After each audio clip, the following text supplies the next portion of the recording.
You hungry? Well, I'm hungry. You like baseball? Well, I love that shit. Want a slice of pizza? Go to New York. You want hot weather? Come to LA. You want to break bread? Call Nick Turturro. Ready, motherfucker? Are you ready? Well, I'm fucking ready. Get ready!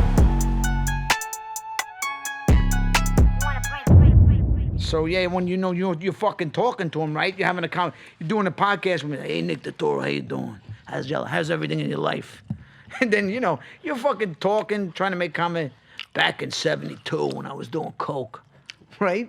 Out of nowhere, it's always he was doing coke. Sometimes like his stories start off like you see the movie The Usual Suspects, and then with Kevin Spacey, at the end of the movie you realize he made everything up from the stuff he was looking at. Right. So it's like Joe Diaz took it, bro. It was what? 2005, bro. 2005. I was there with Munson. Remember Munson? You're looking around going, Munson. Right. Go ahead, do me a little cocoa. Billy Martin was there, bro. I don't understand back in the day. Everybody had a ribbon for everything. They have a ribbon for AIDS. They have a ribbon for the troops, a ribbon for the POWs. 1979. Studio 54. I got gonorrhea 10 times, no fucking ribbon. I had crabs on my fucking eyebrows. No ribbon. No ribbon? There's a ribbon for everything. A ribbon for the troops, a ribbon for AIDS. Yeah. That's fucking Coco, man. How long you know Joey? I know Joey Coco Diaz when he first got to LA. I saw him at the Laugh Factory on Latino night, a night that Paul Rodriguez started. He walked in there, and he was like the filthiest, dirtiest, funniest comedian I've ever seen personally. And I thought, whoa, that shit was funny. Then I had a room in What year is this? I don't know, probably like 99 or 99. So, Salud. Salud. Felipe Esparza in the house. What's up, fool? Look at his shirt, man. Check it out. Dios mío. Dios mío. The Jesus. That's my brother. Finally, that movie that he made, Going Places, I was explaining to Felipe, is coming out. But it's a remake of an old French movie, and he plays that character in the French movie. So it's a little confusing. But that's a great shirt. Yeah, man. I gotta fucking get this. I got this at the Art Walk in Los Angeles. There's a guy who sells nothing but Big Lebowski's shirts, and he made this one. You got his card? My wife probably will find him. He disappeared. Yeah, he disappeared? Yeah, but he has Oh, this. you know what? I got a funny guy who's Mexican. But he's like Mexican-American. He's not like a Mexican like you. He's like El Madrigal. No, he makes all kinds of T-shirts. I'll show him this. He could make it. He'll make it. He could make it. I like it. It's very tasteful. So where were we? I'm fucking ADD. You were saying Coco. We're talking about Coco. 99. 78. You met 79. You met him in 99? No, I met him in 2099. But we're talking about who was in the World Series in 1979. Oh, 79. I asked you now. You were like, Thurman Munson died in the World Series. I'm like, no, he didn't die in the World Series. I know that for a fact because he died in 79, but they didn't make the World Series. So I asked you, because are you a big baseball fan? Yeah, man. Pretty big, right? Man, let me tell you. I was in Seaside, California with my friend Willie Barcena. He was headlining Planet Gemini. And that club is owned by these guys from Toronto. They're Italian. Mm-hmm. These guys, bro, did it all. Shout out to the Lane brothers from Monterey. These guys, bro, will put up a comedy show, and at the end of the show, him and his brother will play 80s music, bro. We're talking Beatles rendition. But 80s. 80s, bro. They'll play Casey and the Sunshine Band. And what's their name? Anthony Lane and his brother, forgot his name. But they're from Toronto. But they moved to Monterey, California. Right. They bought an old comedy club that closed, and they became the first people to actually book urban acts and Latino acts. Okay. So I was there, right? And we were eating breakfast, and guess who's sitting right behind my friend? No other than Mr. October, Reggie Jackson. Wow. And he's sitting there eating breakfast. And I'm nervous as hell. So is my friend. So he just said, hey, Mr. Jackson, what's up? Hey, how you guys doing? And I shook his hand, and I said the wrong thing. The first thing that came to my mind, I should have thought about it. When I was a little boy, I saw Bob Welch strike you out in the World Series. You said that to him? I said that to him, bro. And then he moved my hand away like, all right, thank you. And then my friend said, well, you came back the next day and hit 3 home runs. And he looked at my friend. I know what I did. Tell your friend that. Yeah, well, he's a different cat, man. You know, that's not the way you want to introduce yourself. I was wrong, man. That's like somebody walking up to me and goes, sure. Hey, Felipe Esparza, remember me? I'm Sarah's sister. Remember you gave her crabs? They're still itchy. Right. I mean, you know what? You don't say that to a guy. I know, man. I was going to take it back, but it was too late. That's all right. You meant well. You know, you were excited. You remember that at bat? Well, I was watching it. I was a kid in my parents' living room. I think I turned over the couches, everything, because I used to get wild, really wild. But it was an intense at bat. You know what I mean? You felt like the Yankees lost the World Series. They were down 2-0, but we bounced back. But where were you? Were you watching that? We were watching it at home with my dad, and Reggie came. We saw Reggie came up the next day, hit 3 home runs. Not the next day. The next day after Bob Welch struck him out, right? No. No? You got to get it right. 77. He hit the 3 home. This is 78. He's got his years wrong. But when did Bob Welch strike him out? He struck him out in 1978. Okay, game 2 with the game on the line. Yeah. And he had a fucking fierce battle with him. It was 25 minutes of foul balls. Well, yeah, a lot of foul balls. And he struck him out. And then you got cream cheese. And then the Yankees were down 2-0. And I went to game 3 at Yankee Stadium. Yeah, you went? I went with my brother's friend, Michael Badalucco, who was an actor with my brother. He used to take me to Yankee games, Mike Badalucco. We later wound up being in movies together. Jungle Fever. You would know who this guy was. Italian guy. He was on The Practice. He was my brother's friend, but he would take me around as a kid. And he took me to that game, the game where Greg Nettles saved like 9,000 runs. The Dodgers had the bases loaded constantly. He was diving for that ball. Tommy Lasorda lost his fucking mind. So the Yankees win that game. Like Roy White hits a home run. They beat Don Sutton. Guidry was on fumes. They're down 2-1. The next day was like a rain delay, whatever. We go again, but I didn't go with Badalucco. I went with my Yankee partner, Ingracia. and the Dodgers were in control of that game. And Reggie was in the middle. Let's see how good you remember what Reggie did. He was in the middle of a lot of controversy. He bent the rules, but he got away with it. You remember the play? No. How could you forget? I was little, man. I was only focusing on the Dodgers. So Reggie, the Yankees were down, like, I forget what the score was, 4-2, 3-2, something like that. It was late in the game, and Lou Piniella, I think it was first and second. Lou Piniella hits a line drive to Bill Russell. So Bill Russell could catch it, but he tries to get cute. He drops the ball intentionally, like to get a double play. You can't do that now. Right, so Munson is coming around third, and he basically, I don't know if he steps on the bag, but he throws the ball across, and Reggie is caught in between, right? Reggie's caught in between let me explain how he does it. He's caught in between the fucking 2 runners, right? He's caught, but if he would have jumped, he probably would have got called out. But he never moves his feet. His feet are planted, and he goes big with his ass. He fucking blocked the ball with his ass, but he had nowhere to go.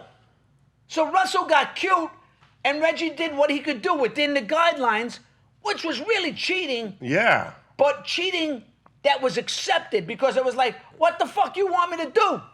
I'm caught in between. Lasorda came out, he's Italian, like, fucking crazy. He can't do that. Can't run it like this. Fucking Tommy Lasorda. Oh my God. He can't do that. He runs like a little T-Rex. Yeah, you know him. Crazy little Italian. Yeah. He went fucking nuts. Meanwhile, all this fucking noise. He went nuts. Munson comes around to fucking score, and that play single-handedly turned around the whole World Series. Yankees win that game in extra innings. Piniella gets a hit off your guy. Who are we talking about? The guy we were just talking about. Bob Welch, alcoholic. That's right. A fucking pitch. Alcoholic? Yeah, he was an alcoholic. Yeah, okay. Alcoholic. So I used to have a joke, bro. I used to say, because I used to party, right? Yeah. One time I did so much coke, the dealer didn't want to sell to me, so he told me to meet him at his son's Little League game. So I came on the left field like Steve Howe and Daryl Strawberry. Oh, my God. In Field of Dreams. All coke guys, right? Yeah, man. Yeah. Hal was damn good. He had like a lot of chances, too. A lot. So the Yankees, they tie that series 2-2. Then they blow them out the next day. It was a day game, like 12-2, they win. And then they finished them off in L.A. And Reggie got Welch back in that game. You remember? He had a home run off him, and Yeah. he had a home run also off Bert Hooton and Charlie Huff, I think. But that's in 77. Oh, yeah. All right. So we got to get the years right with Felipe. I know, man. So 77, he hit the 3 home runs off Bert Hooton, Charlie Huff, and who's the other guy? Bob Walsh. No. Steve Howe. No. His Spanish guy. He's a Spanish guy. I don't know. Elias Sosa. Elias Sosa, damn. He took it way back. So the first one was off Bert Hooton. The second was off of Elias Sosa, and the third was the majestic one off the knuckleball, which was Charlie Huff. Charlie Huff. Yeah. So now you know your baseball. You just got a lot of. Not everybody can be a. I can't remember shit, but I can remember baseball. That weird. I can't remember sometimes lines anymore. I can't remember. Today I put my phone down. I was talking to mailman. I didn't know where the fucking phone was, and the guy goes, "You want me to call it? You want me to call it?" And it's in my car. I got distracted. I get distracted left and right. I don't remember. I put down a check the other day. Where's my check? Where's my check? And I didn't remember the check was right where I'm too clouded with things. That's why I can't have kids right now, man. Right I'll leave now? them behind. Yeah. Where's the baby? I think I left him at Starbucks at the drive-thru. Is that When I was crazy? getting my coffee, I told the guy, hold my baby. Right. It's funny because I never left. I left my daughter behind, but I noticed I left her behind. Mm-hmm. I look in the rearview mirror and look back, and my daughter was still inside the baby seat in the shopping cart. Because I had opened my car and I loaded everything, all the groceries. I had closed the latch. I got in my car, I was driving away, and then poor little baby, she was just waving at me. I said, that was a cute little girl. Looks like my girl. And I went back and I picked her up. My God. We were in Mexico, like Ensenada, which is an hour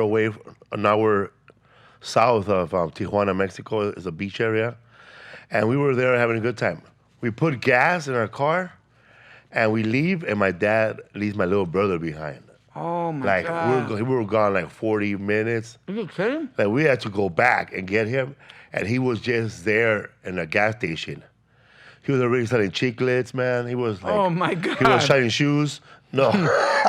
No, this is a real story? Yeah, he was left behind it, but he was there waiting still, like Waiting where? at the gas station by himself, outside. How old was he? He was like 3 or 4. 3 or 4? Oh, my God. We had like 6 kids in our family. That can happen, huh? Dude, my dad was crazy, man. Like, when you stand in line to get into the border, there's like a 3-hour wait. Where'd you grow up, man? I grew up in Boyle Heights, East LA. Housing projects, Pico Aliso, what up? Nice. I grew up. How many kids? And our family was 7. 5 boys. No, actually, 6 boys, 1 sister. She peed standing up. Sisters are tough, man. Like, sometimes, like, God will bless the only daughter. Like, she'll make her extremely beautiful, or she'll make her extremely tall. Yeah. You know, my sister's tall and pretty. Really? Like, yeah, man, she socked a bunch of people in her face. Really? Even us. Wow. Like, one time my brother pissed her off, and she waited for she knew that my brother could beat her ass, so she waited for my brother to fall asleep. And she just jumped on top of him and started punching the shit out of him. Oh, my God. So, man, 7, 6 boys, 1 girl? Yeah. So you're the only guy in show business? No, I'm the only one who actually is doing it. Everybody wants to be in show business. Why, because of you? Actually, when I started doing So stand-up. how old were you when you started the I started stand-up? stand-up when I was 25 or 23, 24. Yeah? And then, like, What made you want to do that? Oh, man. I ran out of things I wasn't good at. I was fresh out of rehab at 22 or 21. I was in rehab. Rehab for what? For like crack. Crack? Yeah, man. You did crack? Yeah, man. Damn. Wow. I did crack my first time like when I was like 20 years old. You know, it's funny as a crackhead or as a drug addict, for anybody listening and you've been a drug addict, you could understand what I'm talking about. The first time I did crack, I felt like I did it wrong because I didn't use a crack pipe, you know, so I didn't feel like I had the full experience. Yeah. Because the guy who I did it with was the guy I was selling to, and he made a pipe out of one of those ratchets, you know, those nuggets, I don't know, wrenches. Yeah. You put the little ratchet inside, and you screw it off. That little tube made out of metal, he made a pipe out of that. Holy mackerel. So that was my first time, man. How did you get into there was a whole epidemic with that crack. How did you get attracted to that? I don't know, man. I was selling it at first. I was selling it to people in my neighborhood, like any car that show up. I would run to the car. What you need? $40? Okay, here's 40. Yeah. And I'd take their money. You made a lot of money with that? Man, not a lot, because I owed people still. Like, I would get it for like $700. Then I owed the guy $700. So it was like $700 for an ounce on credit, $800. So I would have to give him $800 first, and then whatever was left over, I would make. So you weren't getting rich on it? No, I was paying bills. Right, you're paying bills. Driving a Cadillac. You're driving a Caddy? Yeah, 79 Coupe de Ville with a top up. Oh, that's the car. Yeah, man. A Coupe de Ville, that's a Cougine car. Yeah, man. It was red interior inside. And then it had a little air shocks on the back. Yeah. So I would pump it with a pump or go to the gas station. It's like a cheap way to have a lowrider. And the back rises, bro. So that's how you guys did it. So I was rolling like this with rolling, man. I'm trying to running people over, man. 79 Coupe. It was badass, dude. And it was. In New York, they call that like a Guido car. But you guys would put a different spin on it, right? Yeah, like man. low riders?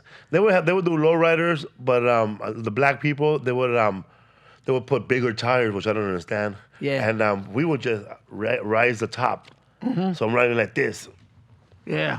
And blasting Santana. Oh, man. I love Santana. Bum, bum, bum, bum, bum, bum, bum, bum, bum. Oh, that's Batman rolling. All right. They would call me Batman. Batman? Yeah. But you were just playing what? Oye, como va? Yeah. Yeah. Or whatever was on, you know. Play at your own risk. Play at your own risk. My God. All right, so what year was that? 1979? 1985. Oh, 85. That you were selling the crack. Then you started doing it? Yeah, I started doing it in 1989 or 90. Then I was experimenting with everything they put in my hand. Like if there was PCP, I would do PCP. Really? Yeah. Holy shit. That's when I got in trouble when I was doing PCP. I got into a fight with this older guy who just came out of prison, and he didn't like me, you know, because everybody was cool with me, and he didn't know who I was, and everybody thought I was cool. Right. And he didn't like it. He was like 30-year-old dude, and I was like 21. So he would try to bully me when there was no one around. Right. I try to tax me or try to get money from me.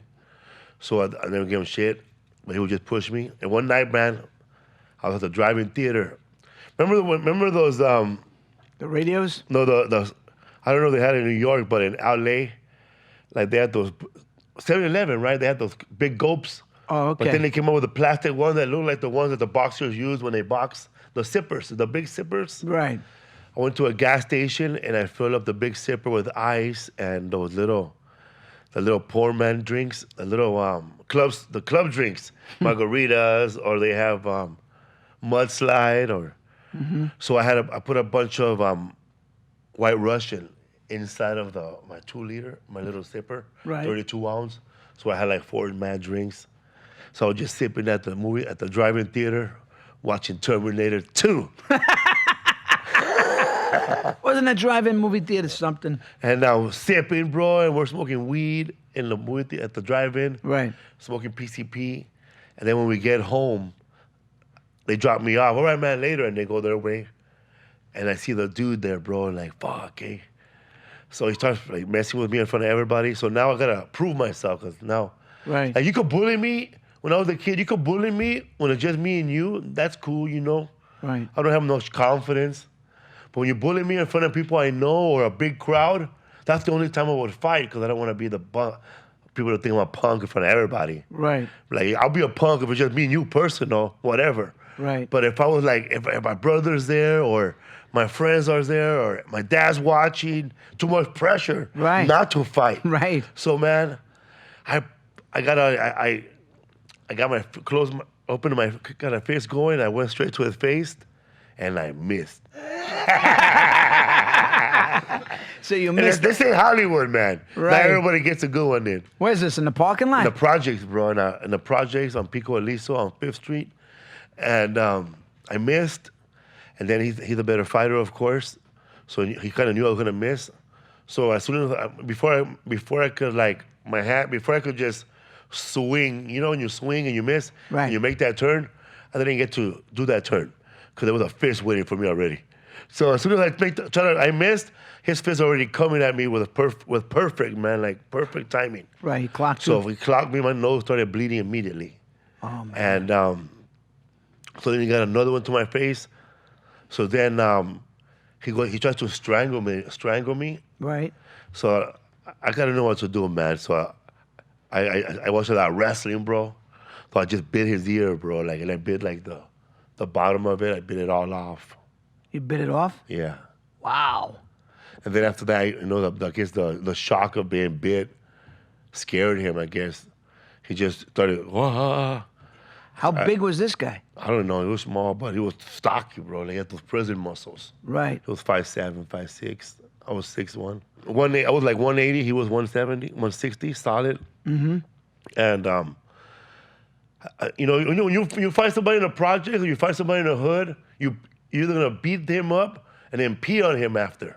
You know what I mean? Pee on him? That's OG stuff right there. That's letting them know you're gonna come in. Next time I see you, I'm gonna kill you. You know what I mean? Right. So I couldn't pee on him.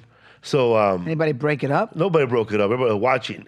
If there was phones back then, I would have never been a comic. Yeah. I would have been viral. Yeah. And I would have my own podcast with millions of viewers. The Punch Drunk Love podcast. So I blanked out after this because of the PCP and the alcohol. I don't remember none of this, so I can't say it happened. But then my friends told me. They told me that after I beat him, after he was bleeding, they told me that I took my belt off and started whipping him like a runaway slave, like he was trying to run from me and I was whipping him. Mm-hmm. And I was started punching him. And long story short, he ended up going to the hospital. He didn't want to press charges. He wanted to kill me instead. He told the cops. And he goes, "Nah, I don't press charges. I'm going to take care of this old school." So I was scared for my life. And Because he was a criminal, right? yeah, he had broken he had broken ribs, broken nose. He was in bad shape. And I was still wearing the same clothes, you know, from the night before. I was all dirty, bloody, stinky, looking like a homeless guy. And Father Greg Boyle from my church, the Lord Mission, Father Greg Boyle is from here, Santa Monica. I grew up with him, and a lot of my friends were baptized from him in juvenile hall. Yeah. So he came to my house. He goes, "I hear you had trouble." Right. He goes, I know you don't want to stop doing drugs. Nobody does," he said. "But you could come over here and hide if you want." So he took me to the rehab, and I stood there for a year. Right. And so things forgot about me. Man, they didn't forget shit. As soon as 7 months in, I was 7 months sober. I've never been sober in my life. I'm carrying a Bible. I'm walking like I'm Christian now. I'm not even Catholic. And You're a Christian now? yeah, bro. Were you born Catholic? Yeah, I was born Catholic. I'm still Catholic. But back then, you know. Right. So I have my Bible. Yeah. And who do I see first? That fool, bro. The one I sent to What the was his hospital. name? Louis. He's locked up right now. I found Louis. out. He's back to being in prison. And he's doing 20 life. So What year was this? what? When The this fight, happened was yeah. 90s, the 90s, man. Wow. So So you saw that fool. I saw that fool, man. What happened? He comes up to me, man, and like, I don't see him coming, but I see a foot coming, and he kicks my Bible off my hand, like He kicked the Bible. sword, right? I pick it up, dust it off, and I give him my back. I didn't want to deal with him. Right? So when I get in the house, everything's locked up. I put my Bible away. He goes, I'm gonna show this fool how to act. So I went into my house and I got my fucking Steve Garvey bat. I had like a wooden Steve Garvey bat. And I went downstairs to clobber him, bro. You did. And then my dad stopped me, and my dad had to fight me off, and he won, and he told me to go upstairs and cry and do whatever you gotta do, but you're not gonna go outside. You're not going to do this. You're not gonna commit a crime. You work too hard to be where you're at. Right. To get your life together. So I went back to the rehab, and when I got out, there was a guy there. His name was Tim. He was a Catholic brother. You know, the priest and the brother. Right, and the brother. He couldn't make it to be a priest. He should be the nun. Nun priest. Anyway, so that dude, he would come to us. He lived here in the valley, and he would just give us little scriptures and homework, like catechism, but not really catechism. Like catechism will give you a little homework, but he just gave grown men. I remember homework. catechism. As a Catholic school boy. So the fool gave us 5. He goes, write down your 5 dreams, like 5 things you want to do in your life. Your 5 dreams. So we're all idiots, you know. We're writing, I have this dream where I've been missing this class and I'm late to this class. And I have this other dream where I have money and it disappears. Or I'm naked in class. Then she said, not those dreams. Your goals, what did you want to be? Right. So everybody wrote fireman, doctor, lawyer. I wrote comedian first. Second, so happy. 3, go to Italy, because as a Godfather, I wanted to go to where they got married. And 5, I just forgot to write 5. And also like Olive Garden, so I wanted to go to Italy. Olive Garden? Yeah. The restaurant? I wanted to write the real shit, bro. Yeah. Yeah. That's not the real shit. Hell no. No. There ain't no tour Italy over there. Right. But you put comedian. Yeah, first. Why'd you put comedian? Because I always wanted to be a comedian. When I was a little kid, it was our neighbor. Well, we live in the projects. This is the projects. This whole mile area. Across the street, there's people who actually own homes, or they're renting homes, or there's apartments. Those people act and think they're better than us, even though we're across the street. Right. The housing projects surrounds your house. Yeah. There's more housing projects than there is your house. Right. The city could come in and demolish your shit, which they did eventually. So those people thought they were better than us. But this guy across the street, he grew up in our neighborhood. But he went to Vietnam, and he was friends with the property owner of the whole block of the people that were too good. His name was George. And George owned a liquor store, and he owned a shitty hotel room that we call the Holiday Inn, and he owned all these other areas. They all paid him rent, but he loved Ray, because Ray was a hard worker, Ray Escalera. So Ray worked there, bro. He was 12. He would work at the liquor store from 4 o'clock till they closed, 9. Then he'll go home and sleep, and then he'll go to LA Times and work from 2 to 4, passing out newspapers, go home, sleep, and then go to school. Yeah. And then he just joined Vietnam. So when he come out of Vietnam, he stepped on a landmine, whatever. But he walked with a limp. But his son is Jackie, right? His name is Jackie, and he's my friend. So Jackie, because of his dad being more of a Chicano, he grew up with American culture, he had hundreds of comedy albums. Cheech and Chong, Richard Pryor. So he loaned us Bill Cosby because it was the cleanest. Right. No Red Fox. Just Jimmy. No Red Fox? No fuck, no, man. Just no Wash Your Ass. That's actually an album, man. Wash Your Ass. So it was Bill Cosby, my brother Russell, whom I sleep with. And if you know the bit, it's just the whole bit is Bill Cosby, and there's a whole bit about him and his brother arguing about you're really adopted, and get off my blanket. So it's a long routine. I memorized it, and I knew then I wanted to be a comedian. But I used to always here in California, from 7 to 9 p.m. every Sunday, they would have 2 hours of comedy with Dr. Demento. Doctor who? Dr. Demento. Demento? Yeah, and he would play Weird Al Yankovic. He would play George Carlin bits. Any comedy bit that you could make it clean he'll put it up. Right. So I got to know like improv through this guy, and like dead puppies, dead puppies. You know these songs. Or I had sex with E.T. We had it in the ship. You know these kind of comedy songs. Yeah. I grew up with these songs, so I want to be a comedian. So when I came out of rehab, I had no idea how to be a comedian. Like nobody in my family was in show business. Right. So I went to the public library, out Lake County. The internet was around, but not around in the hood. Like you actually had to make a back then. If you wanted to use the computer, you had to be a college student and you had to make a reservation. you couldn't just go out of the streets. Right. So, So how old are you then? I was little. I was like, I got a rehab 22, 21, 22, 22 and a half. So I went to, ask the librarian. Listen, I walked up to her like she was a guidance counselor. I said, listen, I want to be a comedian. You told the librarian? She goes, okay. She just said, okay, but I don't know how to write. Right. So just take me to these books where it's anything that has comedy writing. So she took me to But the you section. could read, right? Yeah. So she took me to these sections. I saw comedy writing step by step by Jean Perret.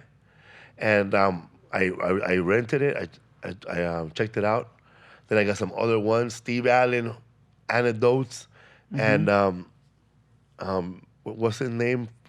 This Milton Berle's Milton A Berle? Thousand Tastes. Sid Caesar? Yeah, 1,000 tastes and jokes for masters for speeches. Milton Dude, that's Berle? it. Milton Berle, 1,000 jokes in it, bro. So and then I got the Alley Weekly, and I kind of helped myself how to write and where to go to an open mic. Oh, really? So you started educating yourself. Yeah, And then you figured out how to go to an open mic? yeah. Where did you go to an open mic? A place called the Natural Fudge on Fountain Avenue, the Natural Fudge Theater. It was hosted by Johnny, what's his name? Johnny, it's an old guy. Dude, I didn't have cable. I didn't grow up with cable. So what was your act? What did it Oh, consist man. of? What's the open mic? Couple of minutes? Like couple- 4 3 minutes? minutes. 3 minutes? That's what I heard. I don't know shit, bro. I didn't know what local access was. Right. Local access cable. So when you came out, what did you do? Like what? Because I went mean, up- I want to improv. hear because I'm. First of all, I didn't know how to. I thought you had to dress like a comedian, bro. Well, how does a Bro, I comedian look dress? like Fosse Bear from the Muppets, bro. I thought. Like who? Fosse Bear. Shot, shot, shot. You know that bear that always Oh, says jokes? okay. So he wears a hat like yours, but he wears a sports coat and a Right. tie like a comedian, like a hacker comedian. Right. A little flower that squirts Right. water. So I wrote I didn't have a tie, bro. So I found You didn't wear a tie, did you? I wanted to. And You I wanted did? to wear a suit with the patches, bro, like Mark Pitta. You know, the Did you wear a sport coat? I did. I found one. And then I didn't find a tie, but I went to a thrift store. He goes, you have any ties? We have these. But they were all bolos, bro. I didn't want a bolo. But they were also wearing a cowboy bolo. Oh, It was okay. like the little Johnny Redcorn thing. Yeah. Did you wear that? I wore that. I wore my sports coat. I wear my jeans. And I went up on stage. What'd you and, say? What's your first line? Hey. I started making fun of the people in the audience first. I you said, did? look at this black guy right here, man. He's dressed all in black. He's the first black Amish guy. Most black people are Amish. They have no lights. They have no electricity. There's no food. So then, Were they laughing? They were laughing, and then. But did you plan that? Did you plan I to didn't say? plan that joke. You didn't plan to pick on the black guy in the No, audience. I didn't. I had a joke. What was but your- I don't how were remember, you- I don't remember what the jokes I said. I just know Did you have jokes or did you have stories? I had jokes. I'm just curious. jokes that were not funny. That weren't funny, My first joke was this. but they're corny, right? I said, you guys seen that movie, The Last of the Mohicans? I'm in a new movie called The Last of the Mojados. Translate, and everybody laughed because they knew that mojados means wetbacks. Wetbacks? So the last of the How do you wetbacks. say it? Mojados, which Mojados. is Wetbacks. wet. Last of the wetback. So they all died, and then Was it a Mexican audience? no, they were like White? hipsters. Hipsters. Yeah, and then I said, what did I say? I said, this is my impersonation of Romeo and Juliet in the projects. Maria, let down your purse. I need some crack. Then everybody laughed. And they laughed? Yeah, and then the Mooney twins, Paul Mooney's kids went up there, and Right. then they kind of made fun of me in a nice way, and I became real popular in the next room. Oh, so like in an endearing way. In an endearing way. Like, give it up for Paul Rodriguez, brother. Paul Rodriguez's son. He's trying to get his whole family in the business. Well, So that was cool, man. Right. They took a shot at you, but like in a nice way. in an affectionate way. Like they say, okay, he's raw, but So Johnny Roberts, the owner, goes, "Hey kid, that was very funny. You want to come back next week? We're gonna shoot a comedy show for television." So I said, "Whoa, already? Television?" I felt like, damn, all right. Who's the owner? Johnny Roberts. yeah. So when I come back, So immediately he liked you. yeah, but Yeah. I thought it was gonna be like a real TV, but I didn't know that what local access was. Oh. So he had a show that airs every Tuesday at 10 o'clock, but I got to be on local access. Local access. So my first joke was this. I'll say it right now. Yeah. Growing up, I thought my dad would walk around the whole neighborhood and collect furniture and bring it home and fix it with like MacGyver with duct tape. One time he brought a television home. I said, "Damn, that TV got 500 channels." When I got older, it didn't have 500 channels. It was a knob from the oven. My favorite channel was 300 Degrees. We used to watch the Dukes of Hazzard on Channel Broil. It was a hot show. Then I will say that the burglars broke into our house and they couldn't find nothing to steal. So they woke us up to make fun of us. Y'all ain't got shit, man. And the cops showed up. They made fun of us. Man, look around this place. Poor family. They took everything. That was your joke. Yeah, man. They even took electricity. They got my sister pregnant. So those were my two only jokes. Those were two only jokes. And the rest was bullshit and improv. I suffered, bro, with the only two jokes. I did a television show my first time in 1996, and I only had like 15 minutes of material, Right. but they only needed 7. So I had the best 7 minutes. And I had good, I always tell young comics, if you have the funny 7 minutes, that's all Yeah. you need. You could beat out the best comics with those 7 minutes. If you have 7 great minutes. Great minutes. You could beat the greatest comedians out there if you have the best 7 minutes, because not all great comics have the best 7 minutes. They have a whole hour. Right. But they need 7 minutes just to build on, just to get started. Right. So I had a great 7 minutes, and that got me booked. And I went to Houston, Texas with another comedian, and we had to do an hour, bro. 1 hour. I sucked. Like my 7 minutes, I did it in 1 minute. Really? I went through that material in 2 minutes, man. So then I had to improvise, and man, there was like 7 people in the audience. It sucked, bro. It was bad, huh? It was totally bad. You bombed. Bombed hard, bro. Yeah. Like, man, bombed, man. Yeah. And when we But went, everybody bombs, yeah. right? I mean, everybody bombs. Even actors, they bomb. I bombed so hard that I forgot shit. Like, I couldn't remember things. Right. Like my mouth got dry, and when we got back to our condo, How did you feel after that? like shit, bro, I don't want Right. to go nowhere. So I Right. told my friend, let's just go back to the room. Why? Because you sucked? Exactly. So we go to the room, and it's Kilo. And where was this? Houston, Texas. Houston, Texas. It was a black club, the urban club called Just Joking, and they just ain't there no more. But it was an urban club. So Put it you- this way, man. Imagine going to a show your first time, and then when you get there, but you don't understand nothing. You're new at all this. Mm-hmm. Like, when we got there, there was wait staff leaving, bro. People leaving? Yeah, and like, no one in the cars. Right. But like there was people wait staff, like girls with their little cashier pants. Right. They were leaving. They were when leaving? we were getting there. Oh, you guys are going home. Aren't you guys gonna watch the show? No, I work here. Oh, you're not working tonight? They don't need me tonight. How about you? And there were 3 waitresses leaving, so there wouldn't be 1 waitress for the whole night. So that means nobody was there. Yeah, well, that's hard, but It was tough, tough, that's bro. That's hard, man. But I was there last week. Sold out 4 shows. You were the same place. No, different place. But I was Oh. there in Houston, the improv Right. now. But that night you did, how many minutes did you do? 7? I did 45 minutes, but only 7 was funny. Only 7 was funny. But it was brutal. But it was like, what, 7 people were there? Brutal, bro. Yeah. Again, it got worse. When we get to the condo, the key door didn't open, right? And I couldn't get it open. So we can't get in. Right. So my friend said, you should just kick down the door like Miami Vice style. Right. He goes, you're Tubbs. You're darker than me. He was a lighter Mexican. So I said, all right, I'll be Tubbs.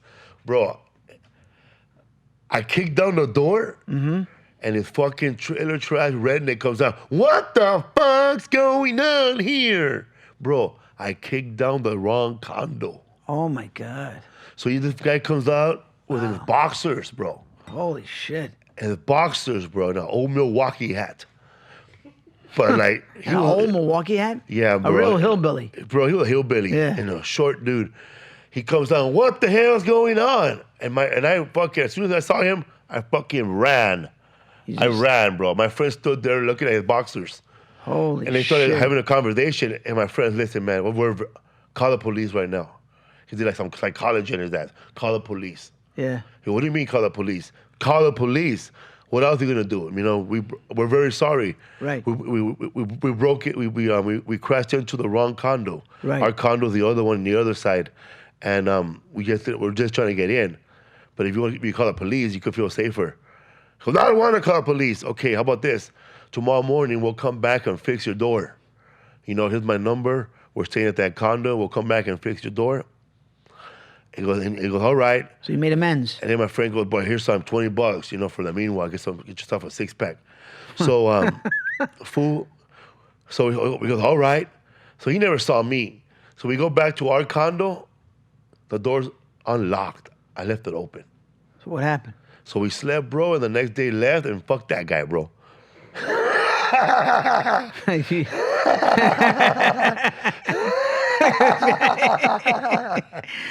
Oh, man.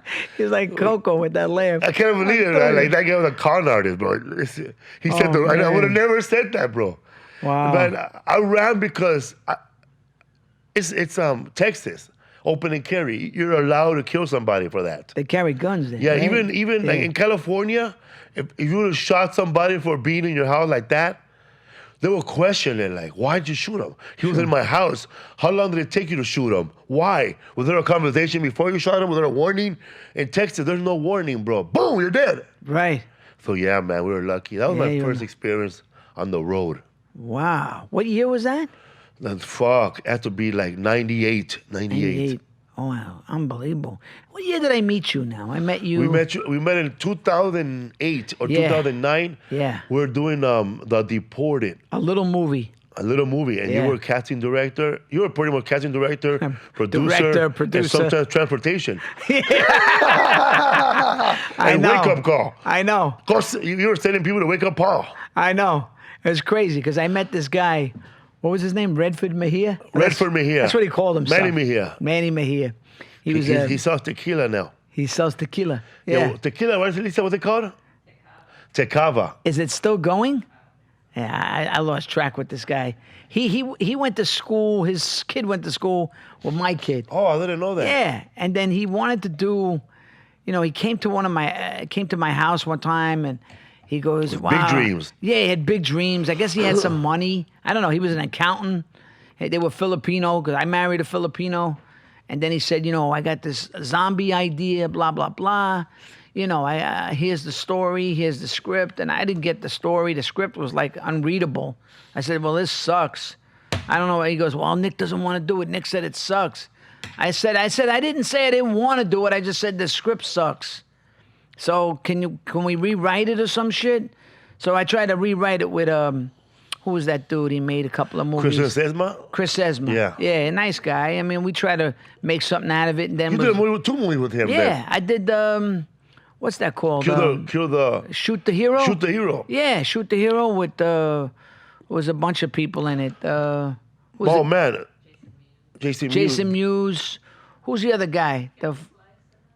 Who's the guy who plays the mean, tough guy? You know, Danny Trejo. Yeah. Yeah. So we did that movie. So we try to make something out of this fucking script. He goes, oh, it's back on. Nick said he can rewrite it. But I really never got the script right. You know, it was like it was all over the place. The zombie movie, he directed The Deported, huh? Well, The Deported became the zombie movie. Oh, wow. It was supposed to be like a zombie movie. Oh, my God. I didn't know what it was. Then I put my son in it as the little kid. My whole family was in it. Then I casted. You and your brother-in-law. My brother-in-law was in it. Yeah. He was at a restaurant scene. Joey Coco Diaz is in it. That's right. Paul Rodriguez is in it. And then the guy you mentioned earlier, your brother's acting friend. He played Talia Shire's wife, right? Yeah. Which guy is that? Talia Shire from Rocky. Oh, right, Mike Buttalucco. Yeah. Yeah. He played the wife. You played your dad. He played and I had a fight with him.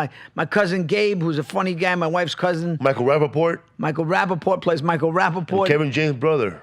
That's right, Kevin James' brother. It's a wild little cast that I kind of like Wild cast. produced, and I was supposed to direct it, and then I was indirectly directing it, but I brought this guy Lance Kawas in it, and he was like fucking had an ass off, and he didn't know what he didn't know what the fuck he was doing. That's true. He did have an Ashcroft. Yeah, he didn't know what he was doing. I was like, he didn't have a cigar with a little I know. straw. He was like fucking guy thought he was like directing like something like, you know, really like Shakespearean or something. And I was like, dude, it's a movie about a bunch of kids. It's supposed to be like a fairy tale, you know? And then I met you through Joey Coco. Yeah. He played the sheriff, Joey Coco. Yeah, He brought you in, and I loved your face. I said, wow, who's this guy with the hair? But he hardly spoke. So I was like, he's quiet, but I go, he's interesting. And Joey said, no, he's funny. He's really, really funny. I said, okay, I hope he talks, you know? But he was like, yeah, okay. I didn't know, but then I said... I'll never forget you told me, when you cast me, you said, try not to lose weight. Okay, I was born for this. So I said that? Yeah.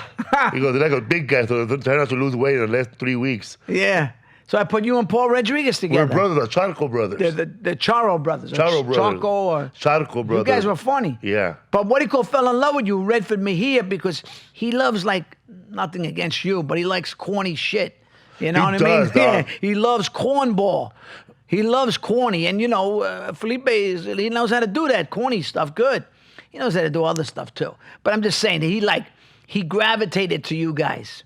And then he made a movie, I think, about you guys. Yeah. What was that called? It was called I'm Not, but this work. Have you ever seen it? I gave everybody on the set deported a comedy CD, right? And like whoever was around, like it's my last day, and then my Manny Mejia got a hold of the CD, and he Right. must have heard it, and he goes, it's already written. I could do a movie with this. Right. So he goes, hey, you want to do a movie with the CD? The CD, the comedy. What was a CD? It was stand-up? my stand-up. Oh, So it was 35 okay. minutes of stand-up. And I said, all right. So like 8 months passed by, and he tried to get a hold of me, but I'm the kind of guy, like, if I don't know your number, I don't pick up. Right. So, hey, this is the, I don't remember, no, whatever. So they finally corners me somewhere. They go, all right. So my wife goes to eat somewhere, and I go eat with him, just him and I, bro. And this fool gives me this paper. Right. A paper, more like a contract. And He's just got him money. And I, just him He's and got I. fucking money. And a check. the And a check. He pays. So he goes, Yeah. he goes, I want you to sign over this CD, and I'm gonna have someone put all the material into a movie. Into a movie. So I said, all right. So your stand-up routine, It's he in the paid you movie. money. Yes. And it's in the fucking movie. Yeah, Kristen Sesma, He just basically lifted your shit. and give it to Kristen Sesma. Gave it to Christian Sesma. And then Kristen Sesma came to my apartment. And where what I did was- he do? He where I wrote a was s- living there with Edwin San Juan and this other guy, and then Christian had already listened to the comedy. Right. So he goes, all right. He's looking. What's at the movie called? I'm Not Like That No More, because I'm Not Like That It's Anymore. one of my bits. I'm not like that no more. You're special. No, I'm not. I'm last. So Christian Silva showed up to my apartment, and he sees my friend Edwin, some Filipino, Edwin San Juan, and he goes, hey, man, you want to be Felipe's best friend in the movie? Yeah.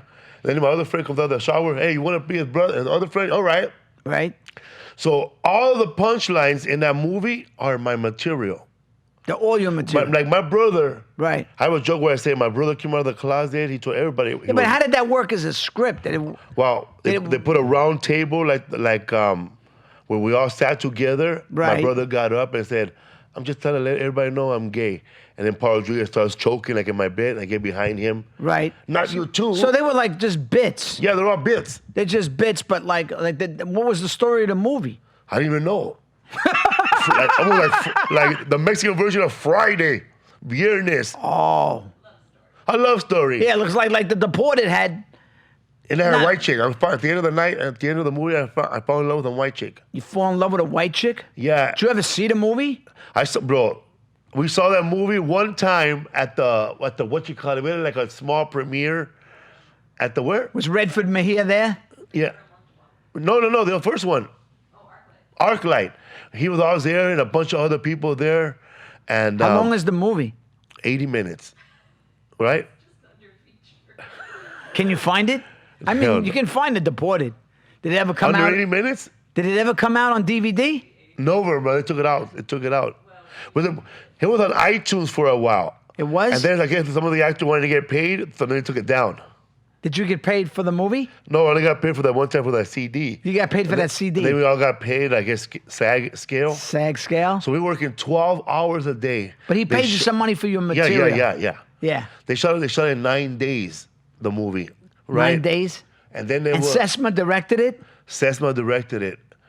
And what was that like? We had a review we had a premiere at Ricardo Montalban, and we invited everybody.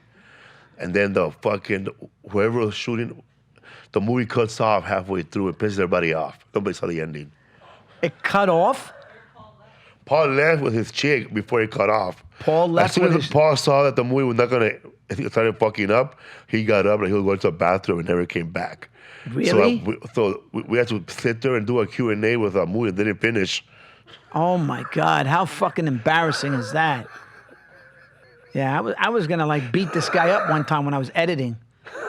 Yeah, he tried to put some cornball shit back in the Deported. Oh, you were editing at that guy in the valley with the guy in the valley with the sound? I had to throw the guy with the ascot. I threw him out of the editing room. I was like, "Get out! Get the fuck out!"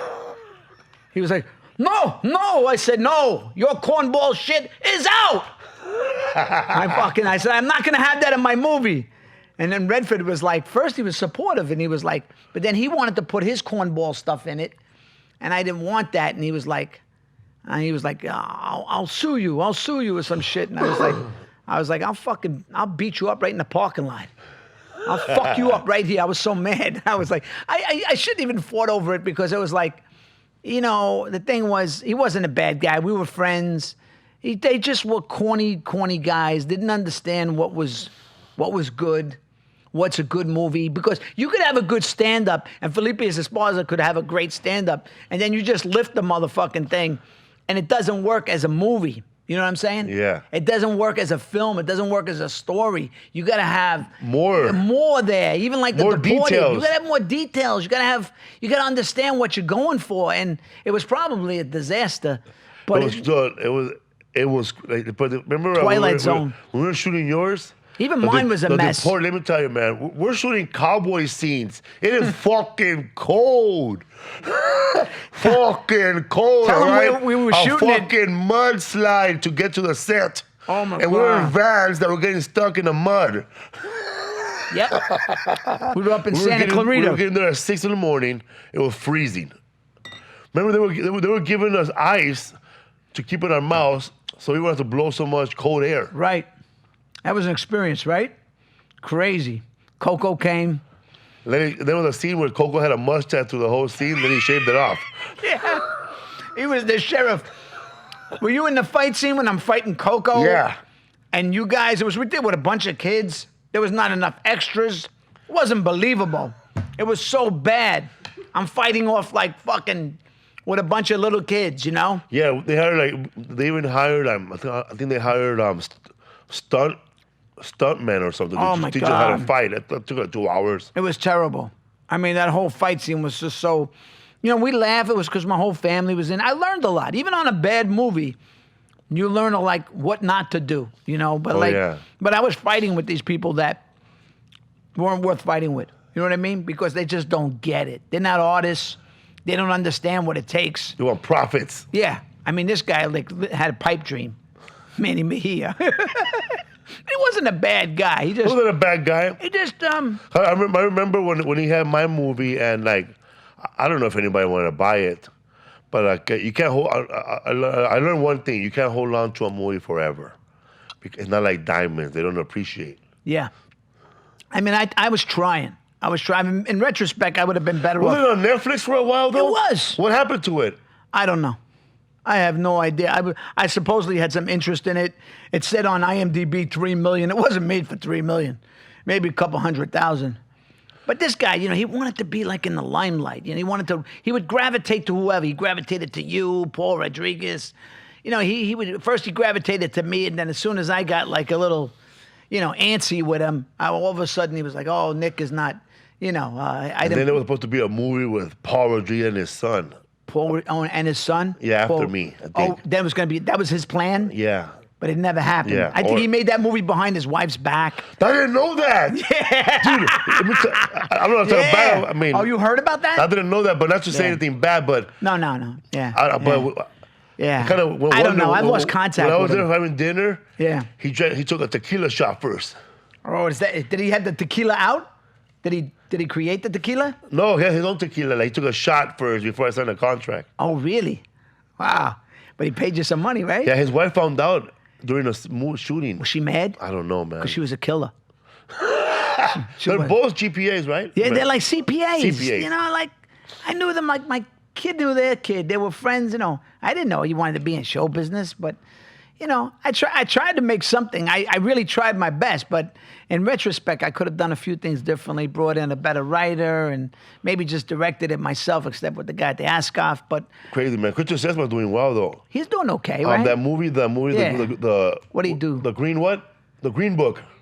One of the guys that was in your movie, the first one, the guy that was in your movie, the shoot the hero. Yeah. That kid, the white dude.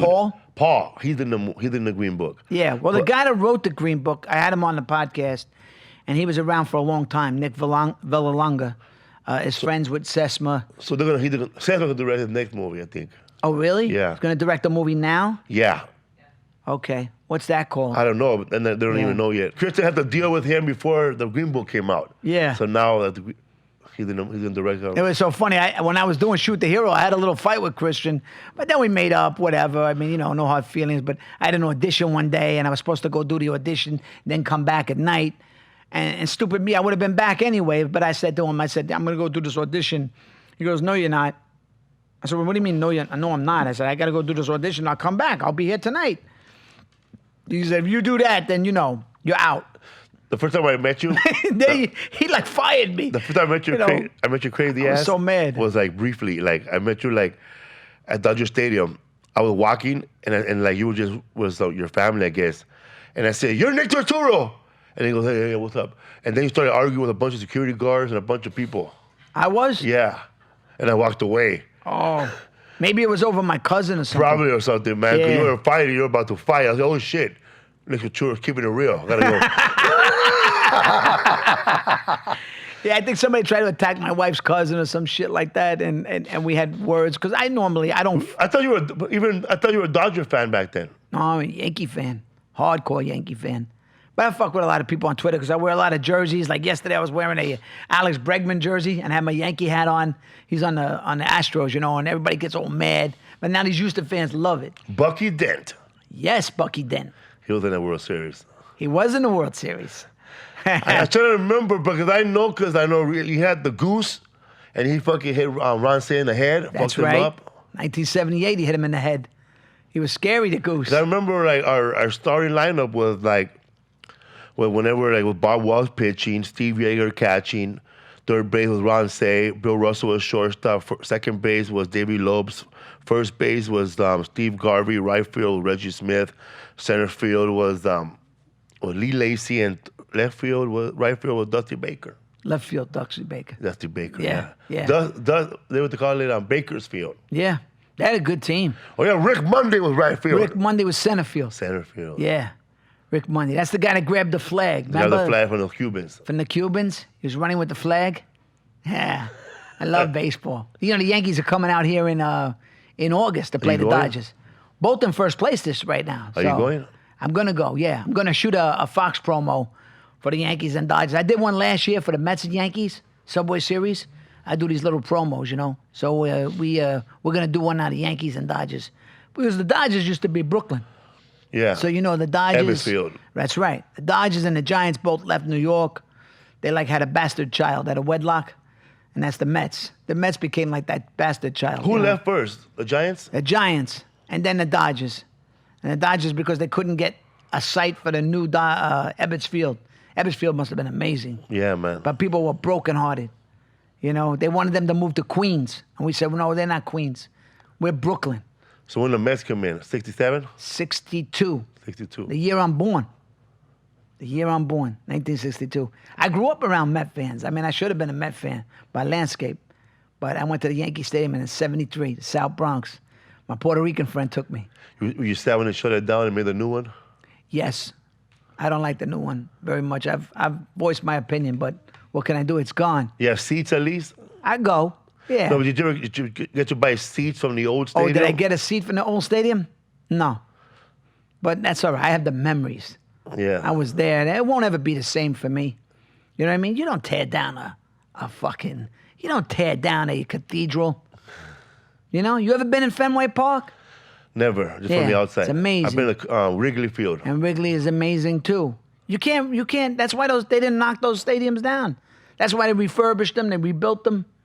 You know what I mean? So, Dodger Stadium, I think Wrigley Field are probably the only, and probably oldest. Fenway, the oldest. And even Dodger Stadium is beautiful, you know? That setting, you're not going to recreate that with those mountains.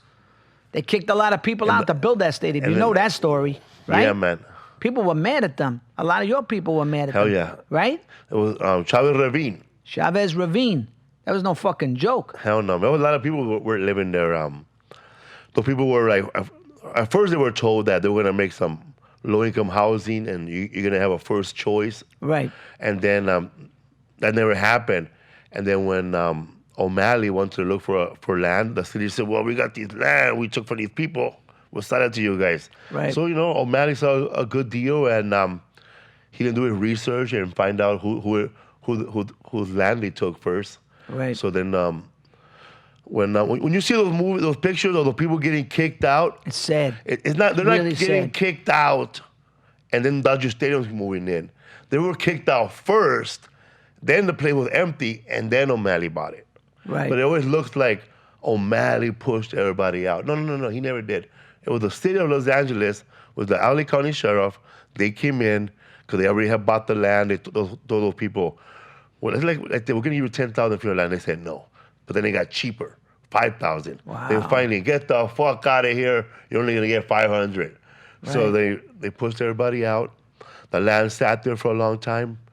It got cheaper and cheaper, and then Peter O'Malley, or whatever his name was, Mr. O'Malley, bought it. Right. But hey, the Dodgers thought it was a good deal, man. It's business. Yeah, I know. But it took a long time for those fans to come back. Yeah, And- 1981, bro. when Fernando Valenzuela, El Toro, Fernando Venezuela. Rookie of the Year, 6 straight shutouts. What was his nickname? El Toro, the El bull. Toro. The what? The bull. The bull. He Also, had a different style of pitching. He would look up in the air like Luis Tiant. yeah, he was good, man. Remember Luis Tiant? Yeah, Luis El Tiant. Tiante. He would El look up. Tiante. He would look up in the sky Yeah, and then yeah. come down. Cubano, right? You know who else does that? Or Hershey? No. Kershaw does that. And also Hideo Nomo. They would look up Yeah. and they had the big wind up. Yep, he had that. He shook his hand, the glove, right? Fucking beautiful. Nothing like El Tiante. El Tiante. Yeah, those Latin pitchers, man, they got the flair, right? They do, man. Man, they got the flair, boy. See the home run derby? No, man, I didn't. Oh shit, that kid put on a show, Vladdy Jr. And he didn't win. That's sad. That's bullshit. We have 49 home Yeah, runs. fucking 91 home runs. I know, right? How does he lose? He beat the guy 40-39. He beat fucking Jock Peterson. And then because the flawed system, by that time he was gassed. He was gassed. His gas, it should be over. And he went up against the guy who was fresh. Yes. It's bullshit. They should all go together. Yes. What, like put up 10, right? Yeah. I just one other thing. We directed this guy in a little pilot. A little pilot we did. I may have some interest in it finally after 2 years. 2 years ago? Yeah, like a year or two. met your almost homeboy sold from it. Chicago. I almost sold it, man. And it was like, I went to a lot of different networks. Everybody was like, you know, I was driving him crazy, trying to give him line readings, right? Yeah, man. What is it like me directing you? Was it Good. It's good. You learned a lot. Yeah. All right. It was. I met your good friend from Second City there, Oh yeah. from Chicago. Oh, that guy from Chicago. He was a good guy, man. Yeah, he's a character. He gave me Tom? Tom, yeah. Yeah. You were And it was good. funny, man. Like you could tell like a good actor and a bad actor. Like that guy saw his lines and right away he knew, man. Like, Yeah, acting's hard, hey right? Nick, you know, It's hard. It's hard, man. My son wants me to try stand up. What do you Stand- think? Should I try it? Try it, bro. Yeah. Just Like go up 3 there and minutes, talk 4 about your minutes? life. for Just talk 3 about my minutes. life. Yeah. For 3 minutes. All right, Yeah. another cosign. I get all All you these. gotta do is because I like Dodger Stadium, like most of you guys. I get into fights too, Is that what I say? inside the stadium. Inside the Where it's stadium. safe. Where it's safe. Not in the parking All like, right. like a Giant fan. What am I, an idiot? Thanks for doing the show, bro. Salud. And now I got to come on your show. Yeah, for sure. He's got no water. Look at this fucking guy. We do it every Wednesday, the What's Up Food podcast. Okay, what's up, fool? He's been doing it how long? What's up, fool? 5 years. 5 years. Anything else you want to promote? Also, road? what's up, fool? I'm gonna be doing a show everywhere. Check out Felipe'sWorld.com. I'm in 3 episodes of a 8-episode series on Netflix. It comes out in the summer. What's that? It's called Gentified. Gentrified? Hentified. Hentified. Hentified. Okay. Hentified. Netflix. He had a special on HBO too. Yeah, and I have a special on Netflix right now too. Damn.